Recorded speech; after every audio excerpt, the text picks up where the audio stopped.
In this video, I will show you how to lock or unlock M&T Bank card. So if you want to unlock or lock your M&T Bank card, what you can do is I will show you how to do this. First things first, enter in here your user ID as well as your passcode. Then from there, click on login. Now you should be able to see in here this. Click onto this menu option and then click onto this card services.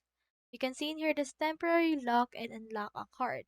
So head over and click onto this arrow option and in here click onto this options right here. As you can see, we have in here a debit card as well as credit card. You can head over and then click onto this lock card option right here in order to lock it right there. Alternatively, you can also click on this learn more in order to see what's actually happening once you have locked or unlocked it. Now, once you have read it, you can now continue with locking your card and you can choose in here no, do not allow recurring payments, or you can also just allow recurring payments if you want. From in there, click onto this lock this card and then you can see in here that this are still allowed.